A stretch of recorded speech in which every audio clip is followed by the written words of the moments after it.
नमस्ते। Curious paths में आपका बहुत बहुत स्वागत है। मैं प्रियंका शर्मा हूँ, आपकी होस्ट। आज हम महाभारत श्रृंखला में एक बहुत ही खास और रहस्यमय व्यक्तित्व के बारे में बात करेंगे। जी हाँ, हम बात कर रहे हैं भगवान कृष्ण की, महाभारत के स्वामी की। कृष्ण को अक्सर महाभारत का सूत्रधार कहा जाता है, लेकिन क्यों?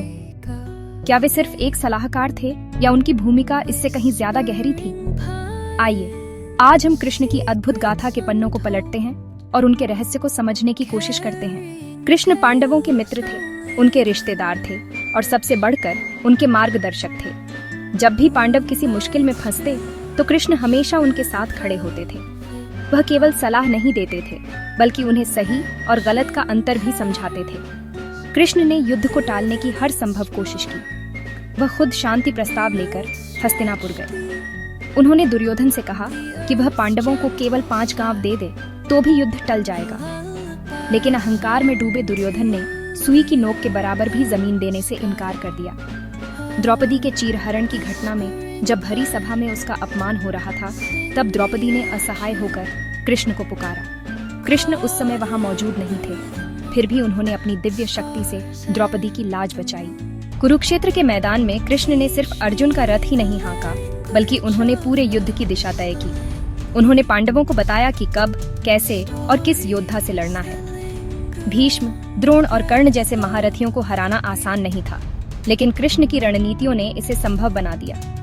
उदाहरण के लिए, वे जानते थे कि भीष्म पितामह को केवल शिखंडी ही युद्ध में रोक सकता है। द्रोणाचार्य के वध के लिए उन्होंने अश्वत्थामा हथों की रणनीति बनाई। कर्ण से उसके कवच कुंडल दान में दिलवाकर उसे पराजित करने का मार्ग बनाया। जब अर्जुन ने अपने सामने अपने ही रिश्तेदारों को दुश्मन के रूप में देखा, तो उसका मन विचलित हो गया। उसने युद्ध करने से इनकार कर दिया और अपना गांडीव धनुष नीचे रख दिया।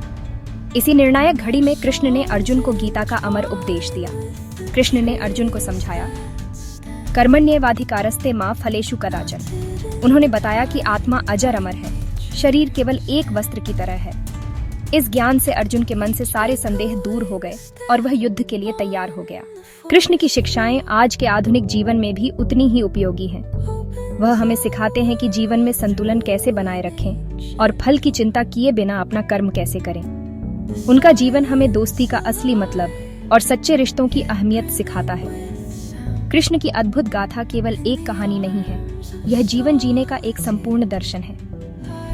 यदि हम उनकी शिक्षाओं को अपने जीवन में उतारें, तो हम न केवल एक बेहतर इंसान बन सकते हैं, बल्कि इस दुनिया को भी एक बेहतर जगह बना सकते हैं। धन्यवाद और क्यूरियस पाथ्स के साथ जुड़े रहिए।